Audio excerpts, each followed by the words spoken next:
The grand halls of the Galactic Citadel were the heart of warrior culture in the known galaxy. It was a place of shining metal and loud noises, where the floors vibrated with the heavy footsteps of giants. Here, the most powerful species in the universe came to train. There were the Vorkath, huge and strong, with thick skin and loud voices.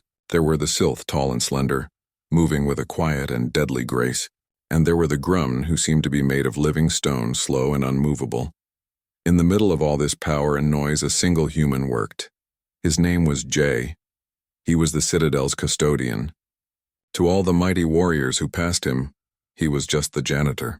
He was a young man, quiet and plain. He did not stand out. Every day, he pushed a silver cleaning cart through the echoing halls. His job was to wipe away the marks they left behind. He mopped up spilled fuel from their war machines. He buffed out the deep scratches their boots made on the polished floors. He cleaned the viewing windows until they were perfectly clear. When a warrior walked by, Jay would often step aside and bow his head just a little. It was a small sign of respect. Most of the time, the warriors did not even see him. He was like a piece of the furniture, a part of the background. If they did notice him, they might grunt or look away. Humans were not well respected here. In the galaxy, humans were known as thinkers and talkers. They were artists and engineers. They were not warriors. They were considered physically weak and too emotional for real combat. Jay never seemed to mind. He had a calm face and a polite smile that he used for everyone. He spoke only when spoken to, and his words were always simple and direct. He did his work and asked for nothing. His friend was another worker, a young woman named Mija. Mija worked in the kitchens, preparing the large meals for the warriors. She was one of the few people who ever talked to Jay like a normal person. Sometimes during their break, they would sit together on a bench in a quiet hallway and share a drink. "They are so loud today," Mija said one afternoon, watching a group of Vorkath warriors laugh and shout as they walked by. The sound echoed off the high ceiling. Jay took a slow drink from his cup. "They are strong. They have much energy. Don't you ever get tired of it?" she asked, looking at him. "The way they ignore you? The way they sometimes mock you?" Jay looked at his cart, which was filled with cleaning supplies and a mop. "I have a job to do. Their noise does not stop the dust from settling. It does not stop the floors from getting dirty. My work is my focus." Mija shook her head. "You are too patient, Jay." Later that same day, the big announcement was made. The list of contestants for the Warrior Trials was posted. The Warrior Trials were the most important event at the Citadel. It was a series of dangerous tests of strength, speed, and spirit. The winner would be known as the greatest warrior in the galaxy. The names on the list were always the biggest and the best. All the warriors gathered around the large glowing screen in the main hall. They cheered as they saw the names of their champions. Gran, a massive Vorkath; Sue, a deadly Sylth huntress; Back, a veteran Grum soldier. Then someone saw it. Near the bottom of the list was a name that did not belong. A Vorkath warrior pointed a thick finger at the screen. "What is that?" he growled. The crowd grew quiet. They all looked. There, written in clear script, was a new entry. Contestant, J, species human, affiliation, Terran Confederacy. For a moment, there was pure silence. Then, the laughter started. It began as a few chuckles, then it grew into a roaring wave of sound that filled the massive hall. Warriors slapped their knees and leaned on each other, howling with amusement. "The janitor?" a Sylth warrior cried out, tears of laughter in her eyes. "The little man with the mop?" "This must be a mistake," boomed a Vorkath. "Did he sign up by accident while cleaning the computer?" The news spread through the Citadel like a shockwave. Everyone was talking about it. The idea was a joke. It was the funniest thing anyone had heard in years. Jay was in one of the training rooms at that moment, cleaning the sweat off a weight machine. He heard the laughter from the hall, but he did not look up. He kept cleaning. A few minutes later, Sue, the Sylth warrior, walked into the room. She was beautiful and sharp like a crystal knife. She saw Jay and her lips curled into a sneer. "Well, well," she said, her voice like cold music. "Look what we have here. The great champion." Jay stopped his work and turned to her. He gave his usual small, polite bow. Sue walked around him, looking him up and down. "Did you get lost, little cleaner? The sanitation conference is on the lower levels. This is a training room for warriors." "I am just finishing my work," Jay said calmly. "I saw the list," Sue continued, stopping in front of him. "Did you think this was a joke? The warrior trials are not about cleaning up messes. They are about combat. You will be killed in the first minute. Why would you do something so stupid? Jay looked at her, his face still calm. I was invited, he said simply. This made Sue laugh, a sharp, unpleasant sound. Invited by whom? Your mop and bucket? Just then, a small delivery drone floated into the room. It beeped softly and stopped in front of Jay. On its platform was a single formal datapad. It was made of dark metal and had the official seal of the warrior trials. The laughter in the hallway had died down. Many warriors were now watching from the doorway, curious. Jay picked up the datapad. The screen glowed to life. It was a formal invitation to the warrior trials. At the bottom, there was a line for a signature. Sue watched, her sneer frozen on her face. The other warriors were silent. Jay picked up the stylus attached to the datapad. His hand was clean and steady. He did not hesitate. He signed his name in smooth, clear characters. Jay. He placed the stylus back and handed the datapad to the drone. The drone beeped again, accepted it, and floated away. The room was utterly silent. The warriors at the door stared in disbelief. He had actually done it. He had officially accepted. Jay turned back to his cleaning cart. He picked up his spray bottle and a clean cloth. He began to wipe down the weight machine again, his movements slow and careful. Sue finally found her voice. It was a whisper, but in the quiet room everyone heard it. You are a fool, she said. You have just signed your own death warrant. Jay did not look at her.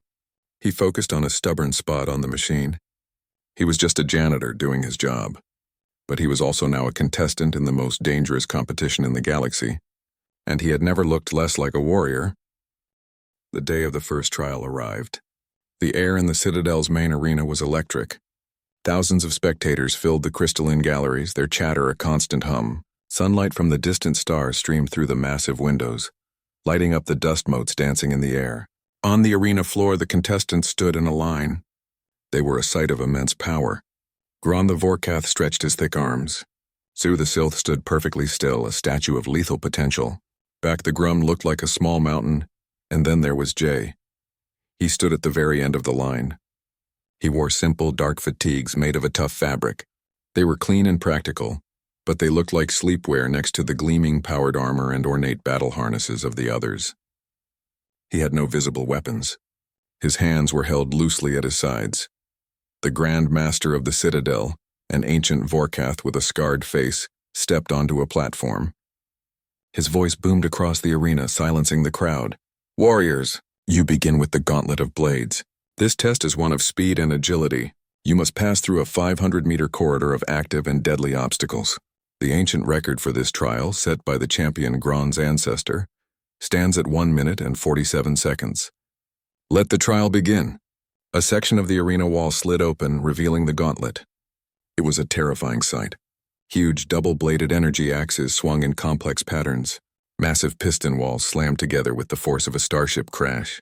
Sections of the floor would disappear without warning, revealing pits that seemed to have no bottom. The air shimmered with heat and the smell of ozone. One by one, the warriors ran the gauntlet. Gron went first. He was a blur of raw power. He smashed through some of the smaller swinging blades, letting them bounce off his armor. He leaped over the piston walls. He was fast, incredibly fast for his size, but he was also loud. His boots pounded on the floor. His grunts echoed. He had to stop and wait for a precise moment to pass a particularly dense set of spinning blades. He finished, breathing heavily. The chronometer flashed, 2 minutes, 10 seconds. A good time, but not close to the record. Sue was next. She was like a dancer. She slipped between the swinging axes, her body twisting in impossible ways. She was silent and graceful. But the gauntlet was not designed for grace alone. A piston wall forced her to backtrack. A sequence of falling floor panels made her hesitate. Recalculating her path, she finished with a final, elegant flip. Her time was 2 minutes, 1 second. Better, but still not enough. The other warriors tried. A Grum was too slow. A different Sylph misjudged a blade and was pulled out by safety drones. The best time before the last contestant was 2 minutes, 5 seconds. The record seemed safe. Then the announcer called the final name. Jay. Human. A wave of laughter and mocking cheers rolled through the crowd. From the kitchens, Mija watched on a view screen, her hands clenched together tightly. Jay walked to the starting line. He looked small and fragile before the raging machinery. He closed his eyes for a second. He took a slow, deep breath. He was not looking at the blades or the pistons. He seemed to be listening. The starting chime sounded. Jay did not run like the others. He did not burst forward with explosive power. He simply stepped into the gauntlet. His movement was completely different. It was not a sprint. It was a flow. The first obstacle was a set of 3 energy axes swinging in an alternating pattern. Gron had smashed through them. Sue had twisted between them. Jay did not go through or around. He moved with them. As the first blade swung down from the right, he took a single small step to the left. As the second came from the left, he leaned his upper body back, the blade passing so close it stirred his hair. The third blade swept low. He simply lifted one foot. He passed through the complex pattern with a series of shifts so small and efficient, he seemed to be barely moving. There was no wasted motion. The crowd's laughter died, replaced by confused murmurs. Next came the piston walls. They slammed together with a deafening bang, then retracted. The pattern was random. Gron had jumped over them. Sue had waited for the retraction. Jay did not jump or wait. As the walls slammed shut, he was already moving forward. Just as they began to retract, he was there. He did not run through the gap. He slid through it the moment it was wide enough for his body. Like a piece of paper sliding under a door. He used the sound of the retracting pistons, the rush of air, as his cue. He was not fighting the gauntlet. He was cleaning it.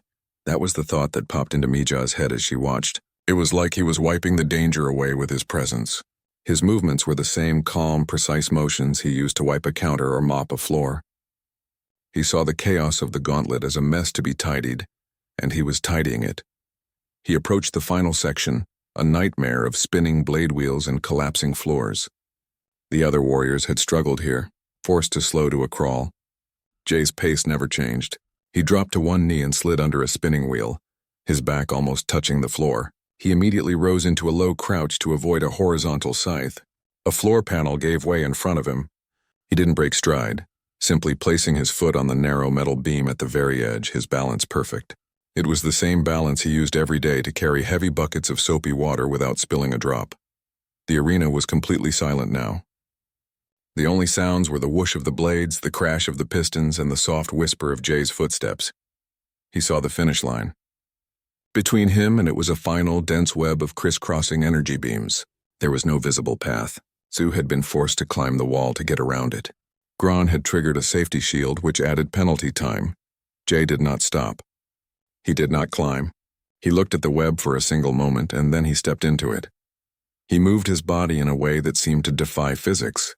He bent and twisted, his limbs moving through the empty spaces between the beams. He was like water flowing through a sieve. It was not a display of speed or strength, but of perfect, absolute control. He passed through the web without a single beam touching him.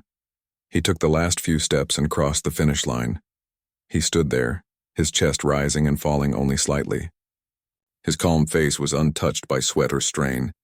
He looked as he always did after finishing a task, composed and ready for the next one. Everyone turned to look at the giant chronometer. The numbers glowed, bright and shocking in the silent arena. 1 minute, 32 seconds. He had not just beaten the ancient record, he had shattered it. He had finished the gauntlet 15 seconds faster than anyone in history. The silence was deeper than before. It was a silence of utter disbelief. Warriors looked at each other, their mouths open. Sue stared at Jay, her sharp features frozen in confusion. Gron looked from the time to Jay and back again as if the numbers were lying. Jay ignored them all. He turned and looked back at the gauntlet. He noticed a scuff mark on the floor near the finish line, probably from a warrior's boot earlier. He walked back, knelt down, and used the edge of his sleeve to wipe it away. The gesture was so normal, so utterly routine, that it was more shocking than his entire run through the blades. He was not a warrior celebrating a victory. He was a custodian finishing his work. The silence in the arena did not last. It was replaced by a low, constant murmur of disbelief. The warriors and spectators could not understand what they had just seen. The human, the janitor, had not only completed the gauntlet of blades, he had made it look easy. He had moved like no one had ever moved before. The mocking laughter was gone. Now there were only confused whispers and suspicious stares. Jay seemed unaware of the change in the atmosphere. He walked back to the line of contestants. He did not look proud or excited. He simply stood in his place, his hands at his sides, waiting for the next instruction. The other warriors could not stop looking at him. Sue the Sylph watched him with sharp, calculating eyes. She was no longer sneering. She was studying him, trying to solve the puzzle. Gron the Vorkath looked angry. His own performance, which he had been proud of, now seemed clumsy and slow next to the human's fluid grace. The Grand Master's voice boomed out again, cutting through the noise. The first trial is complete. The second trial will now begin. The Anvil of Titans. A large circular platform rose from the center of the arena floor. From above, a complex machine descended. It had a huge flat plate made of a dark, heavy metal. This was the anvil. The test was simple to understand but brutally difficult to perform. Each contestant would stand on the platform. The anvil would lower onto their shoulders. Then the machine would steadily increase the weight, simulating an immense gravitational pull. The contestant had to hold the anvil up for as long as possible. The ancient record was held by a Grum champion from long ago, 82.5 kilotons. The first contestant stepped up. A Vorkath warrior strained, his muscles bulging, and managed 70 kilotons before his legs gave way, and the safety system caught the anvil. Another Sylph, not built for raw strength, was eliminated at 50. Sue herself managed 65 using her elegant posture to distribute the weight efficiently, but it was not enough. Then it was Gron's turn. The big Vorkath pounded his chest and stepped onto the platform. He bent his knees and set his shoulders. The anvil lowered onto him with a deep, resonant thud. The numbers on the display began to climb. 60 kilotons, 70, 75. Gron's face was tight with effort. His armor creaked. He let out a loud roar, pushing against the incredible weight. The numbers climbed to 80. The crowd cheered. He was close to the record. He strained, his whole body shaking. The display hit 82 kilotons. He was almost there. But then with a final groan, his knees buckled. The safety system engaged just in time. His final weight was 82.2 kilotons. A magnificent effort, but just short of the ancient record. Gron stumbled off the platform. Breathing heavily, his head hung low in frustration. Finally, the only contestant left was Jay. The murmur in the crowd returned. This was different from the gauntlet. Agility was one thing, but this was pure raw power. There was no way to flow around weight. There was no trick to avoid strength. The human body was not built for this. They expected him to be crushed. Jay walked to the platform. He looked at the massive anvil above him. He looked very small. Mija, watching from the kitchen, held her breath.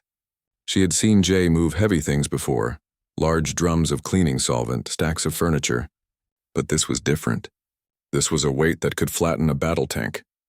Jay did not bend his knees like the others. He did not tense his muscles. Instead, he stood in the center of the platform and sank into a low, wide stance. His feet were planted firmly, shoulder-width apart. His knees were bent. It was a stable, grounded posture. It was the same posture he used every day to lift a full mop bucket without spilling a drop, to push a heavy cleaning cart without straining his back. It was not a warrior's stance. It was a worker's stance. The anvil lowered. It settled onto his shoulders. The sound was dull and heavy. Jay's body accepted the weight. He did not flinch. He simply adjusted his balance, his posture sinking a little lower, becoming even more solid. The test began. The numbers started to climb. 50 kilotons. Jay's face was calm. His eyes were focused on a point on the far wall. 60 kilotons. His breathing was slow and deep. He did not seem to be straining. He seemed to be meditating. 70 kilotons. The crowd was silent. This was already far beyond what anyone thought a human could endure. His simple fatigues showed no signs of special technology. There were no hidden muscles bulging. He was just standing there holding up a mountain, 80 kilotons. A few gasps were heard. He had matched Gron's starting point, and he showed no sign of stopping. His deep rhythmic breathing was the only sign of life. In, out, in, out. It was the breathing of a man in deep concentration, not a man under impossible stress. 82.5 kilotons. The number flashed on the display. The ancient record, the record that had stood for centuries, and Jay shattered it. He didn't grunt. He didn't roar. He just held it. The machine continued. The engineers, thinking the sensors were broken, let it continue. 85 kilotons, 87. The machine whined in protest. The platform beneath Jay's feet trembled. The crowd was on its feet, not cheering, but staring in stunned silence. They were witnessing the impossible. 90 kilotons. At this point, a warning alarm blared through the arena. The system was at its limit. It could not safely apply more pressure. With a loud hiss, the anvil disengaged and was lifted back into the ceiling. Jay remained in his low stance for a moment longer. Then slowly and smoothly he straightened his legs. He stood up. He rolled his shoulders once, a small, casual motion. He stepped off the platform as if he had just put down a moderately heavy box. He had not just broken the record. He had broken the machine. He had redefined the very scale of strength. The Grand Master stared, his old eyes wide. Grun looked like he had seen a ghost.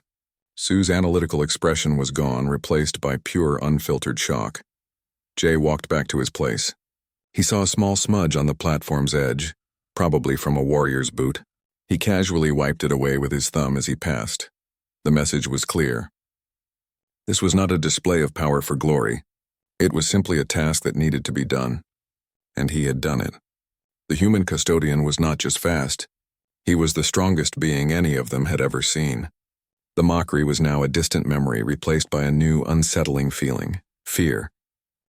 The atmosphere in the Citadel had changed completely. After the first two trials, no one laughed at Jay anymore. The warriors looked at him with a new expression. It was not respect, not yet. It was a mixture of fear, confusion, and deep suspicion. How could a human, a species they considered weak, do these things? They watched his every move, trying to find a secret, a trick. But Jay was the same as always. He did his cleaning work. He spoke politely. He was calm and quiet. The third trial was announced. It was called the Echoing Labyrinth. This was not a test of the body but of the mind. The Grand Master explained the rules to the gathered contestants. The labyrinth is a living maze. His voice echoed in the silent hall. It is made of energy and thought. It will change its shape around you.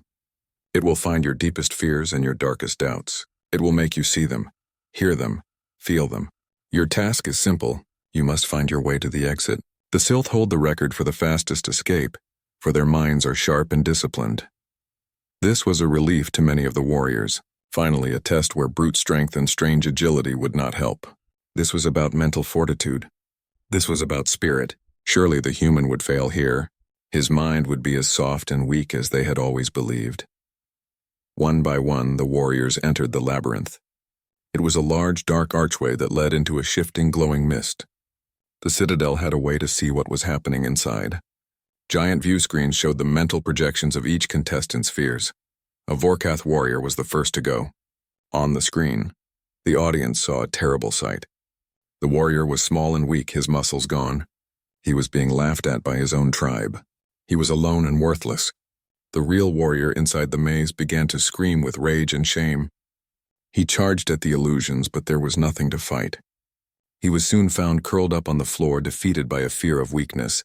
A Grum warrior saw a different fear. He saw himself cracking, his stone-like body breaking apart into a million pieces, scattering into dust. The fear of fragmentation, of losing his solid self, was too much. He fell to his knees, trying to hold his body together with his hands. He did not move from that spot. Sue the Sylth entered. Her fear was of failure and dishonor. She saw herself missing a crucial shot, losing a duel, bringing shame to her family name. The projections whispered to her, telling her she was not good enough. But Sue was strong-minded. She closed her eyes and repeated her training mantras. She pushed through the whispering voices, using her sharp intellect to navigate the twisting corridors. It took her a long time, but she finally found the exit, stumbling out pale and shaken. Her time was good, but it was not a record. Then it was Jay's turn. Everyone watched the main view screen. They were eager to see the human's fear. What would it be? Would he see monsters? The death of his family? What terrible thing hid in the mind of this quiet man? Jay stepped through the archway into the mist. The labyrinth shifted, searching his mind for his greatest fear. The view screen flickered, and then an image formed. The audience leaned forward, expecting a horror. But what they saw was a building. It was the Citadel itself. But it was not the shining, perfect place they knew. This Citadel was in ruins. The walls were cracked and covered in grime. The windows were broken. Weeds grew through the cracks in the floor. Dust and trash were everywhere. Wires hung from the ceilings like dead vines. A terrible smell of decay seemed to leak from the screen. This was the horror the labyrinth found in Jay's mind. A dirty, broken, neglected citadel. The warriors were confused. This was his fear, dirt? Inside the maze, Jay looked around at the ruined hall. His calm face finally showed an emotion. It was a deep, profound sadness, a look of utter disappointment. And then he got to work. The audience watched, utterly bewildered as Jay's mental projection did not run or scream. He did not look for a way out. He walked over to a pile of fallen stones and began to stack them neatly against a wall. He found a broken panel and carefully reattached it. He saw a dusty console and wiped it clean with his sleeve. The labyrinth, confused by this reaction, tried harder. It made the dirt thicker. It made the rust spread faster. It made the mess more chaotic. Jay simply worked faster. His movements were the same efficient, precise motions he used every day. He was not fighting the fear. He was cleaning it. He was restoring order. He was imposing his own will on the chaos. A cracked wall became whole under his touch. A filthy floor became clean. He was not lost in the maze. He was fixing it. As he cleaned and repaired, something amazing happened. The path through the labyrinth became clear to him. The act of creating order revealed the maze's underlying structure. A clean hallway would lead directly to the next area. A repaired console would light up, showing him the correct turn. His fear of disorder was so strong that his mind's answer to it was to create perfect order. And in doing so, he solved the puzzle. He was not resisting the labyrinth. He was using its own rules against it. By focusing on his duty, the duty of a custodian to care for his place, he became immune to its tricks. The audience watched in stunned silence as Jay, in his mental projection, polished a final, tarnished railing. The railing shone and a doorway appeared at the end of it. It was the exit. Jay walked out of the labyrinth. He blinked in the bright light of the arena. He looked the same as when he went in, calm, composed. The chronometer flashed his time. He had finished in less than 3 minutes. He had broken another ancient record. The Grand Master looked from the screen, showing the now clean and orderly vision of the citadel from Jay's mind. To the human himself, the message was finally becoming clear. The human's mind was not weak. It was a fortress. His greatest strength was not his speed or his power, but his unshakable sense of purpose. His duty was his shield. His work was his weapon. He had faced the terror of a messy room and had won by tidying it up. The warriors did not know what to think. They were afraid of his body before. Now they were afraid of his mind. The silence in the citadel was heavy and deep. The 3 trials were over. The human custodian, Jay, had not just won them. He had broken every ancient record in a way no one thought was possible. He was the undisputed leader. The warriors did not know how to act around him. The mocking was a distant, shameful memory. Now there was only a stunned and fearful respect. That evening, Jay was in a small storage room, organizing a shelf of cleaning supplies. He was lining up bottles of solvent, making sure all the labels faced forward. His movements were, as always, calm and precise. The door opened. Standing there were 3 of the most important figures in the citadel: the Grand Master himself, the stern Grum Master named Bak, and Sue the Sylph, who represented the top contestants. They filled the small doorway, their faces serious. Jay stopped his work and turned to them. He gave his usual small, polite bow. "Jay," the Grand Master said, his voice low and without its usual boom, "you will come with us now." It was not a request. It was an order. Jay nodded. Of course. He followed them through the quiet halls to a private chamber high in the central spire. The room had a large window looking out at the starry sky. The door closed with a solid final sound. Bak, the Grum Master, spoke first. His voice was like rocks grinding together. "Who are you?" Jay stood calmly before them. "I am Jay, a custodian. Do not play games with us." Bak's fist slammed on the table, but Jay did not flinch. "We have scanned you. There are no hidden cybernetics, no psionic amplifiers. Your biology is baseline human. Explain this." Sue watched him, her sharp eyes missing nothing. "Your movements are not trained in any combat style we recognize. Your strength defies your muscle mass. Your mind is unassailable. It is not natural." The Grand Master leaned forward. The Galactic Council allowed your species to send a custodian here as a gesture of goodwill. We thought it was a harmless posting. Were we wrong? Is this an act of war? A deception? Jay looked at each of them. His calm face was peaceful. He had known this moment would come. You see a janitor, he began, his voice quiet but clear. My people saw an opportunity. When the Terran Confederacy was offered the honor of sending a custodian to the Great Citadel, they did not send a simple cleaner. He paused, choosing his words carefully. They sent their best. The three leaders stared at him, not understanding. For centuries, Jay explained, my people looked at the stars and saw you. Giants, warriors, beings of immense power. We knew we could not compete on your terms. Our bodies were different.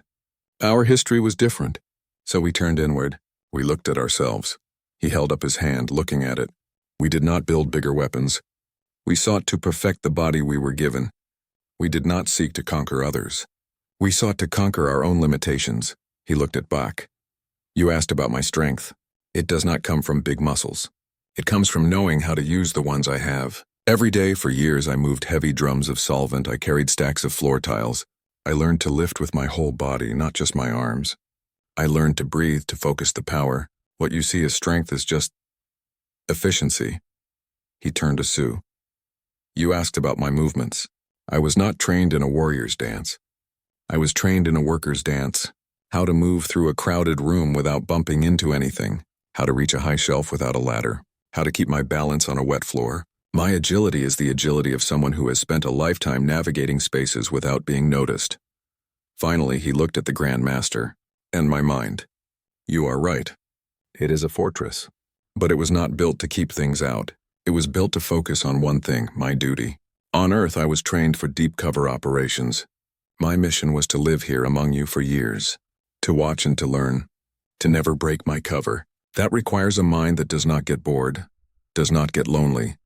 Does not get distracted by fear or pride. It only focuses on the task. He let his words hang in the air. My title is not janitor. It is custodian. A custodian is a keeper, a protector. My duty was to learn your strengths and your weaknesses by being invisible among you, to see the Citadel not as a warrior, but as someone who maintains it. The Grand Master sank back into his chair. The truth was more shocking than any lie. It was not a trick. It was not technology. It was a completely different philosophy. You used the most humble job. As the ultimate training, the Grand Master whispered, amazed. Jay nodded. Yes. We believe that true mastery is not found in seeking greatness, but in doing small things with perfect dedication. My people do not have great warriors. We have perfect custodians, perfect farmers, perfect engineers. We find the universe in a single well-cleaned floor. The room was silent. The three leaders looked at the unassuming young man before them. He was not a spy in the way they understood. He was something much more frightening. He was the result of a culture that had chosen to perfect the ordinary, and in doing so had achieved the extraordinary. The human was not a failed warrior. He was the master of an art they had never even considered, and he had been living with them, cleaning up after them for years. The final trial had arrived.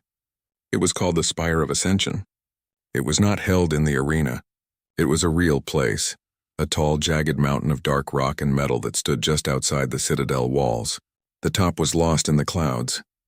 The challenge was simple, reach the summit. But the path was a nightmare of natural dangers and automated defenses. There were crumbling ledges, sudden rock falls, and hidden turrets that fired stun bolts.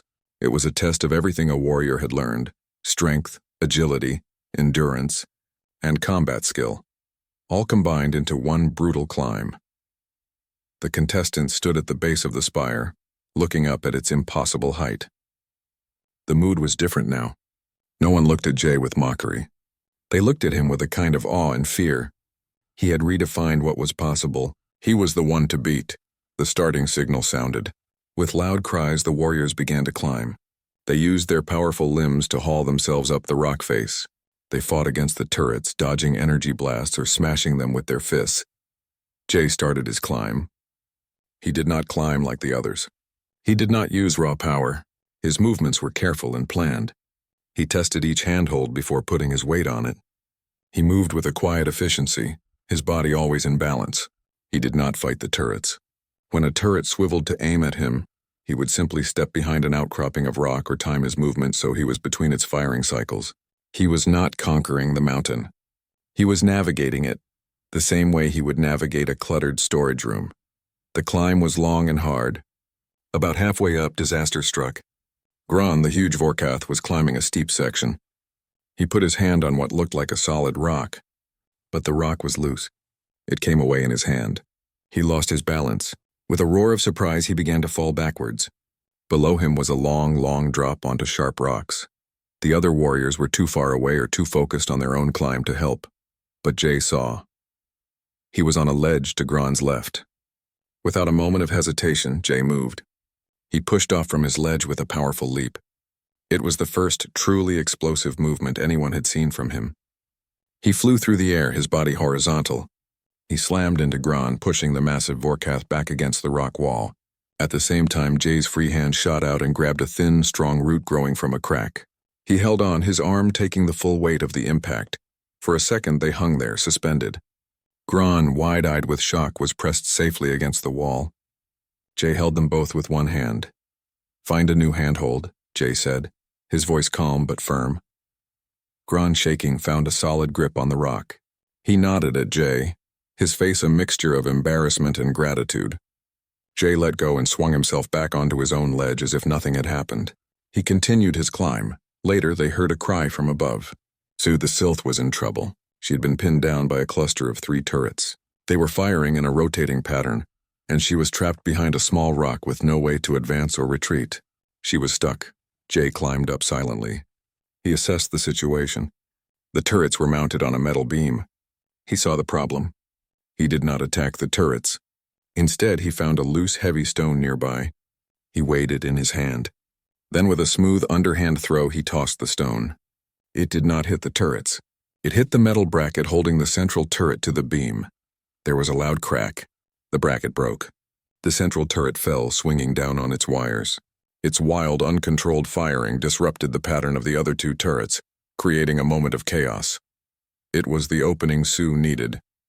She darted forward, slipping past the confused turrets and up to the next safe ledge. She looked back and saw Jay already climbing past the area. His job done. He was not just climbing for himself. He was helping the others. He was ensuring their safety. He was, in his own way, cleaning up the problems the spire created. Finally, the summit was in sight. It was a flat, circular platform bathed in sunlight. The victory beacon stood in the center, glowing with a soft blue light. The last part was a sheer, smooth wall of rock, almost impossible to climb. Gron reached it first. He tried to punch handholds into the rock, but it was too hard. He struggled, his strength failing him after the long climb. Sue arrived next. She looked for cracks or seams, but the surface was flawless. She could find no purchase. Then Jay arrived. He looked at the wall. He did not look for handholds. He looked at the surface. He saw tiny imperfections, little bumps and dips that were invisible to the others. He placed his fingers and the toes of his boots on these microscopic ledges. He began to climb the smooth wall as if it were a ladder. It was an impossible display of balance and control. It was the same focus he used to stack delicate glassware without making a sound. He reached the top first. He stood on the summit, the wind pulling at his simple clothes. He turned around. He did not touch the victory beacon. Instead, he walked to the edge and looked down at Gron and Sue, who were still stuck. He lay down on his stomach and reached his arm over the edge. "Take my hand," he said to Gron. Gron stared up in disbelief. He reached up, his large hand gripping Jay's forearm. Jay's arm did not shake. He pulled, using his legs and core as an anchor. He hauled the heavy Vorkath up and over the edge. Then he did the same for Sue. Once all 3 were on the summit, Jay finally walked to the center and placed his hand on the victory beacon. It flashed brightly, signaling his win to the entire citadel. The Grand Master, who had watched the entire climb on a viewscreen, came to the summit in a shuttle to perform the ceremony. He placed the champion's circlet, a band of shining metal, on Jay's head. The citadel was silent, waiting for the new champion to speak. Jay looked out at the thousands of faces below. He saw warriors, workers, and masters. He saw Mija in the crowd, smiling proudly. "You mocked my duty," he said, his voice carrying clearly in the quiet air. "But my duty is what forged me. You seek greatness in war and combat. Humanity has learned to find it in everything we do. In a perfectly clean room, in a well-tended garden, in a carefully repaired machine. We do not conquer. We care for things. And in doing so, we conquer ourselves. He was not just a champion. He was a teacher. He had not just shattered their records. He had shattered their idea of what a warrior could be. Strength was not always loud. Sometimes it was the quiet, steady hand of a custodian, making sure everything was in its right place. And as the new custodian champion of the Citadel, he would ensure that this lesson was never forgotten.